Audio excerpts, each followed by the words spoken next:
ये है 11th standard statistics का लेक्चर एंड हम लोग डिस्कस कर रहे हैं चैप्टर कोरिलेशन। कोरिलेशन का क्या मतलब होता है, किस तरीके से हम इसे फाइंड आउट करने वाले हैं, scatter diagram, Karl Pearson's method, इन सभी चीज़ों के बारे में हमने बातचीत की। आज हम क्या करेंगे, third method of finding correlation को डिस्कस करेंगे, साथ में समझने की कोशिश करेंगे, जिसका नाम है स्पीयरमैन्स rank coefficient method. Rank correlation method में आप बेसिकली करने की क्या कोशिश करोगे, अगर हम इसे थोड़ा सा समझें एंड सेपरेट करें, स्कैटर डायग्राम या फिर कार्ल पियर्सन्स मेथड से होगा क्या। देखो, फाइंड तो कोरिलेशन ही कर रहे हो कि दो चीजें बेसिकली आपस में कितनी कोरिलेटेड है, फाइंड तो आप सेम ही चीज कर रहे हो। फर्क क्या होगा, जब आप स्कैटर डायग्राम पढ़कर आए हो या कार्ल पियर्सन्स मेथड पढ़कर आए हो, तब आप सिर्फ और सिर्फ क्वांटिटेटिव इंफॉर्मेशन से डील कर रहे थे। अब आप क्वालिटेटिव एंड क्वांटिटेटिव दोनों टाइप की इंफॉर्मेशन से डील करोगे जब हम बात करेंगे स्पीयरमैन्स मेथड की। तो बात करें, स्पीयरमैन एक स्टैटिस्टिशियन इकोनॉमिस्ट थे जिनका पूरा नाम है चार्ल्स एडवर्ड स्पीयरमैन, जिन्होंने ये मेथड हमें दिया था इन 1904। ये कुछ बेसिक छोटे छोटे एमसीक्यूज आ सकते हैं, तो हम ये फैक्ट्स नोट कर सकते हैं। हम इसमें करेंगे क्या कि जो भी हमारे पास इंफॉर्मेशन होगी, क्वांटिटेटिव इंफॉर्मेशन होगी, उनको रैंक्स देंगे, 1 2 3 4 रैंक पे रख देंगे एंड उसके बाद देखेंगे कि वो आपस में कितना कोरिलेटेड है, ये वाला फॉर्मूला यूज करके। हाँ है ना, डोंट गेट इनटू डीप अभी कि कैसे क्या एंड ऑल, आराम से धीरे धीरे अपन इस चैप्टर को समझेंगे। इस इंफॉर्मेशन पे अगर हम फोकस करें, क्वांटिटी एंड क्वालिटी की अगर बात करें, ये भी हम लोग बहुत आराम से समझ पाएंगे जब हम इसके एग्जाम्पल्स तक पहुंचेंगे। ठीक है, अगर हम एक बेसिक हम लोग आइडिया समझना चाहें तो फॉर एग्जाम्पल कि हम लोग एक कंपटीशन का हिस्सा है जहां पे बच्चों के रैंक्स आए हैं, first rank, second rank, third rank, fourth rank, अलग अलग रैंक्स आए। नाउ ये जो रैंक देने वाले लोग हैं, डिफरेंट डिफरेंट जजेस है। फॉर एग्जाम्पल लेट्स से कि हम लोग इंडियाज गॉट टैलेंट के शो पर पहुंच गए, 3 जजेस बैठे हुए हैं, हाँ है ना। अब किसी जज को परफॉर्मेंस पसंद आ रहा है, किसी जज को परफॉर्मेंस पसंद नहीं आ रहा। कोई जज एक परफॉर्मेंस को 8 नंबर दे रहा है, कोई जज उसी परफॉर्मेंस को 7 नंबर दे रहा है। तो एक जज के दूसरे जज से जो नंबर हैं वो कितने कोरिलेटेड है, हम इसे फाइंड आउट करने की कोशिश करें। यानी कि बेसिकली जब आप कार्ल पियर्सन्स मेथड की बात करते हो या फिर स्कैटर डायग्राम की बात करते हो, तो आपको दो क्वांटिटीज का ही रिलेशन दिखाते हैं, पर यहां पर आप क्वालिटी चेक कर रहे हो। क्वालिटी चेक करके जब आपको रिलेशनशिप दिखेगा दो वेरिएबल्स के बीच में, तब आप कौन सा मेथड यूज करोगे, स्पीयरमैन्स मेथड यूज करो। इतनी बात हमें कुछ कुछ आइडिया बिल्ड कर पा रहे हो, धीरे धीरे और चीजें समझ आएंगी। तो बात करते हैं, जो हमारा स्पीयरमैन का मेथड है, ये बेसिकली 3 तरीकों से, 3 तरीके के यहाँ पर हमारे पास क्या बन सकती है, सिचुएशन बन सकती है। या तो आपको ऑलरेडी रैंक्स गिवन हो, जज बता दे दोनों कि यार मैं इस बंदे को पहला मानता हूँ, दूसरा जज बोले मैं इस बंदे को दूसरा मानता हूँ, फिर अगले कंटेस्टेंट के लिए बोले मैं इस बंदे को तीसरा मानता हूँ, ये बोले मैं इस बंदे को चौथा मानता हूँ।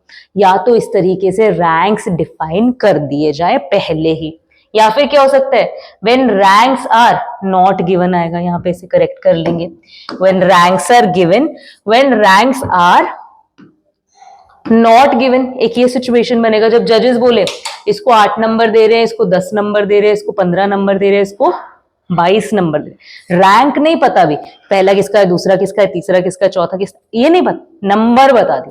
रैंक्स जब ना दी हो तब कैसे बनेगा, स्पीयरमैन कैसा कोरिलेशन फाइंड आउट करेगा, उसके बारे में बात करेंगे। जब रैंक्स इक्वल या रिपीटेड हो, एक पर्सन को फर्स्ट पोजीशन मिला है, दूसरे कंटेस्टेंट को भी फर्स्ट ही पोजीशन मिल गया, अगर रैंक बराबर हो जाए या रिपीट हो जाए, उसमें आप कोरिलेशन किस तरीके से डिटरमाइन करोगे, उन सब चीजों के बारे में अपन लोग बात करने वाले हैं। हाँ या ना, फर्स्ट सिनेरियो उठाते हैं, जब रैंक्स क्या हो हमारे पास, गिवन हो, रैंक्स क्या हो, ऑलरेडी डिफाइन कर दिया हो, जैसे कि इस क्वेश्चन में मैंने डिफाइन कर दिया है कि जज 1 ने, ये मान के चलो ये जो आपको दिए हुए हैं ना, ये अलग अलग कंटेस्टेंट्स है, A contestant, B contestant, C and D contestant. जज 1 ने इसे क्या दिया हुआ है, रैंक्स दिए हुए हैं, नंबर्स नहीं दिए हुए हैं, ध्यान रखेंगे इस बात को। रैंक दिया 1, उसी कंटेस्टेंट को जज 2 ने रैंक दिया 2। जिसको इसने 3 दिया उसको इसने 4 दिया, जिसको इसने 2 दिया उसको इसने 1 दिया, जिसको इसने 4 दिया उसको इसने 3 दिया। दोनों जजेस के रैंक्स दे दिए, हाँ या ना, अलग अलग कंटेस्टेंट्स के ना। हमारा फॉर्मूला क्या है, ये फॉर्मूला अप्लाई करना है। ये हमारे पास क्या है, 1 minus 6 sigma D square. Sigma मतलब टोटल करना है, किसका टोटल करना है, डी स्क्वायर का। डी स्क्वायर क्या है, रैंक 1 में से रैंक 2 को जब माइनस कर दोगे जो भी वैल्यूज आएंगी वो डी होंगी, फिर उस डी का क्या कर दोगे, स्क्वायर कर दोगे, फिर स्क्वायर वाली जितनी भी टर्म्स है उनका टोटल कर दोगे, तो आपके पास क्या आ जाएगा, सिग्मा ऑफ डी स्क्वायर। हाँ या ना, सिग्मा ऑफ डी स्क्वायर निकल जाएगा। उसके बाद एन क्या है, कितनी नंबर ऑफ टर्म्स है, नंबर ऑफ टर्म्स कितनी है यहाँ पे, number of items, number of contestants कितने, 1 2 3 एंड 4, तो एन कितना हो गया हमारा 4। अगर मैं इस फॉर्मूला की बात करूं तो आर के रैंक है ये, हाँ या ना। उसके बाद अगर हम बात करें 1 एज इट इज आ जाएगा, माइनस 6 सिग्मा डी स्क्वायर के लिए मुझे डी फाइंड आउट करना पड़ेगा, हाँ है ना। तो R1 minus R2, 1 minus 2 minus 1, 3 minus 4 minus 1, 2 minus 1 1, 4 minus 3 1, हाँ या ना। अब इसे स्क्वायर करो, 1 माइनस 1 का स्क्वायर 1, माइनस 1 का स्क्वायर 1, 1 का स्क्वायर 1, 1 का स्क्वायर 1, टोटल कितना आ गया, सिग्मा करके कितना होगा 1 2 3 एंड सिग्मा डी स्क्वायर की वैल्यू मेरे पास कितनी आ गई 4, हाँ या ना। अपॉन क्या है, नंबर ऑफ टर्म्स कितनी है 4, 4 का क्यूब माइनस 4। इसे क्या कर लेंगे, सॉल्व कर लेंगे। कुछ चीजें जो हम यहाँ पर नोटिस कर सकते हैं, कुछ सवालों के जो हम जवाब ढूंढ सकते हैं, जरूरी नहीं है आप जज 1 को ही रैंक 1 बुलाओ, जज 2 को ही रैंक 2 बुलाओ, आप इन्हें उल्टा भी बुला सकते हो। यानी कि हमने जज 1 को R1 बोल दिया, जज 2 को R2 बोल दिया, कोई भी दिक्कत नहीं होगी अगर आप जज 1 को R2 बोल दोगे एंड जज 2 को R1 बोल दोगे, आपकी मर्जी है, उससे कोई भी फर्क नहीं पड़ेगा। पर जब आपने डिफाइन कर लिया कि ये R2 है तो ये सभी को R2 की तरह ही ट्रीट करना है, हाँ या ना।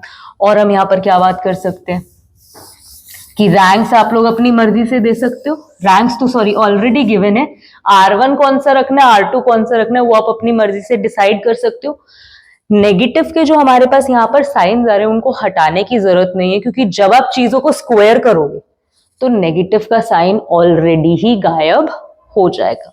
और हम बात कर सकते हैं यहाँ पर, ये जो हम 1 माइनस कर रहे हैं, अभी आप 1 माइनस 6 नहीं कर सकते हो। यहाँ पे ध्यान से अगर फॉर्मूला को देखोगे तो आपको पता लगेगा 1 माइनस ये होल थिंग है, तो आपको क्या करना पड़ेगा, 6 4 जा 24 अपॉन 4 का क्यूब, 4 4 जा 16, 16 4 जा 64 if I am not wrong, minus 4 is equals to कितना आ गया 24 अपॉन 60। फिर आप क्या करोगे, लिखोगे कुछ इस तरीके से 1 इज इक्वल 1 माइनस 24 अपॉन 60।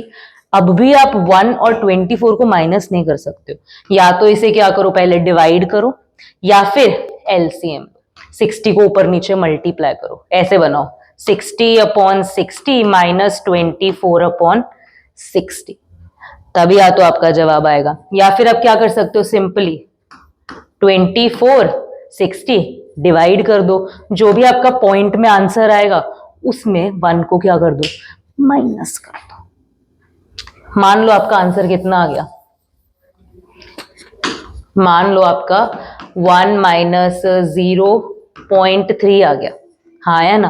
तो आपके पास क्या आ जाएगा, 0.7 आ जाएगा, हाँ है ना। अब इस बेसिस पे आप कमेंट कर दोगे कि दो वेरिएबल्स के बीच में कितना कोरिलेशन है, हाई है, मॉडरेट है, लो है, कितना कोरिलेशन, इतनी सी बात है, सिंपल इनफ, हाँ या ना। ये आप कब कर रहे हो, जब आपको रैंक्स ऑलरेडी गिवन, आपका क्वेश्चन ही ऐसा लिखा आएगा कि रैंक्स बाय जज 1 and 2 are as follow, find the coefficient of correlation, इस तरीके की चीजें आपसे पूछी जाएंगी, या रैंक कोफिशिएंट आपको फाइंड करने को बोला जाएगा। बोलो बात समझ में आ रही है? हाँ है ना, छोटी छोटी चीजें हमने यहाँ पर नोट कर ली। अगर रैंक्स गिवन ही ना हो, आपको क्वेश्चन में बोल रहे हैं कि हम क्वालिटेटिव चीजें फाइंड आउट करने की कोशिश कर रहे हैं, रैंक्स उठा के चीजों को देखेंगे। रैंक मेथड इसे कहा जा रहा है, स्पीयरमैन को, स्पीयरमैन्स मेथड को। तो अगर रैंक हो ही ना, फिर क्या करोगे? रैंक ही अगर मिसिंग हो, यानी कि यहां पर आपको क्या दे दिए, जजेस के नंबर दे दिए कि जजेस ने कितने कितने नंबर दिए सबको, पर ये नहीं बताया आपको कि पहली पोजीशन पे कौन है, दूसरी पे कौन है, तीसरी पे कौन है और चौथी पे कौन है। तो आप क्या बोलोगे? नंबर तो पता है ना, पहली दूसरी तीसरी मैं खुद पता कर लेता हूँ, खुद अरेंज कर लेता हूँ। जिसके सबसे ज्यादा नंबर होंगे उसको मैं क्या बोल दूंगा कि भाई ये फर्स्ट आया, बताओ किसको दिया जाए फर्स्ट? इसको दे दिया जाए। फिर आप बोलो सेकंड किसको दिया जाएगा? 30 को। थर्ड किसको दिया जाएगा? फोर्थ किसको दिया जाएगा? इसको। इधर बात करते हैं, फर्स्ट किसको दिया जाएगा? इसको। सेकंड किसको दिया जाएगा? 30। नाउ ये हमने क्या किया? डिसेंडिंग ऑर्डर में अरेंज किया। डिसेंडिंग ऑर्डर में हमने रैंक्स दी। सबसे बड़े को, जो नंबर सबसे बड़ा था उसको नंबर 1 दे दिया, एंड जो नंबर सबसे छोटा था उसको सबसे छोटा रैंक दे दिया। अब इस चीज का रट्टा मारने की जरूरत नहीं है। जरूरी नहीं है कि आपको डिसेंडिंग ऑर्डर में ही करना है, आप असेंडिंग ऑर्डर में भी रैंक्स दे सकते हो। यानी इन रैंक्स को देने की जगह मैंने क्या किया? हाईएस्ट टू लोएस्ट रैंक दिए। हाँ है ना, हाईएस्ट टू लोएस्ट रैंक ना देके मैं लोएस्ट टू हाईएस्ट रैंक भी दे सकती थी। अगर ऐसे चलती तो सबसे छोटा नंबर के पास रैंक कौन सा होता? 1। सबसे छोटा नंबर कौन सा है? 10। 1 रैंक, उसके बाद 20, उसके बाद 30, उसके बाद 40। एक चीज ध्यान में रखनी है, आप डिसाइड कर लो कि हाईएस्ट टू लोएस्ट देना चाहते हो या लोएस्ट टू हाईएस्ट देना चाहते हो। दोनों सेक्शंस को आपको सेम ही ऑर्डर में अरेंज करना है। अब यहां पे मैंने क्या किया हुआ है? लोएस्ट टू हाईएस्ट लगाया हुआ है। इधर क्या ऑलरेडी हुआ हुआ है? हाईएस्ट टू लोएस्ट लगा हुआ है, तो आपका आंसर सही नहीं आएगा।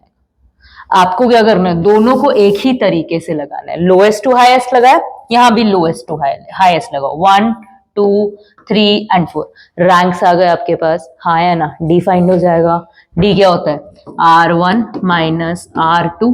हाँ है ना, चुप करके क्या करो? फाइंड आउट कर लो। 1 minus 2 minus 1, 3 minus 4 minus 1, 2 minus 1 1, 4 minus 3 1, square कर लो। 1 1 1 1, सिग्मा कर लो, 4 आ गया। फिर क्या कर दो? सेम फॉर्मूला अप्लाई कर दो। हमने जिस तरीके से लास्ट सम किए, हमारे पास सेम टू सेम वही क्या आ गया? रैंक आ जाएगा। 1 माइनस 6 कितना है? 4 अपॉन 4 का क्यूब माइनस 4। सॉल्व कर लो, आंसर आ जाए।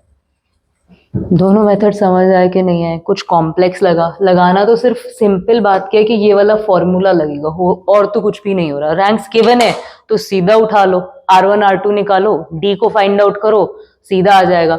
अगर रैंक्स नहीं गिवन है तो जो चीजें गिवन है हमें उसके हिसाब से रैंक डिसाइड कर लो। चाहे हाईएस्ट से लोएस्ट चले जाओ, चाहे लोएस्ट से हाईएस्ट आ जाओ, जैसे आपको ठीक लगता है वैसे रैंक दे दो।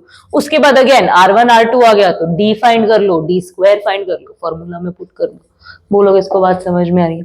अब आता है जो हमारा थर्ड मेथड है, व्हेन रैंक्स आर इक्वल और रिपीटेड। अगर किसी कंटेस्टेंट के पास इस सिचुएशन में जैसे हम बात कर रहे थे, तो कंटेस्टेंट के पास एक ही रैंक आ जाए, फर्स्ट आ जाए, एंड जो 5th नंबर है वो भी 2 कंटेस्टेंट के पास आ जाए, उस सिचुएशन में आप किस तरीके से पहुंचोगे अपने कोफिशिएंट ऑफ कोरिलेशन तक, इसके बारे में अपन बात करेंगे नेक्स्ट लेक्चर में। आज के लिए क्या करो, ये जो दोनों मेथड्स अपन लोगों ने डिस्कस किए हैं, इसके क्वेश्चंस जितने भी आपको मिल रहे हैं, चाहे बुक से चाहे ऑनलाइन, फटाफट ढूंढो, जितने समझूरे करो। देखो आंसर सही आ रहा है नहीं आ रहा, कोई डाउट आ रहा है, आओ हमारे पास, just get in touch with us on WhatsApp, Facebook, जहां भी आपको ठीक लगता है, कमेंट कर दो अपने डाउट्स। मिलते हैं अगले लेक्चर में जहां पे हम समझेंगे कि यार इस सिचुएशन में क्या किया जाने वाला है। तब तक के लिए have a good day, keep learning.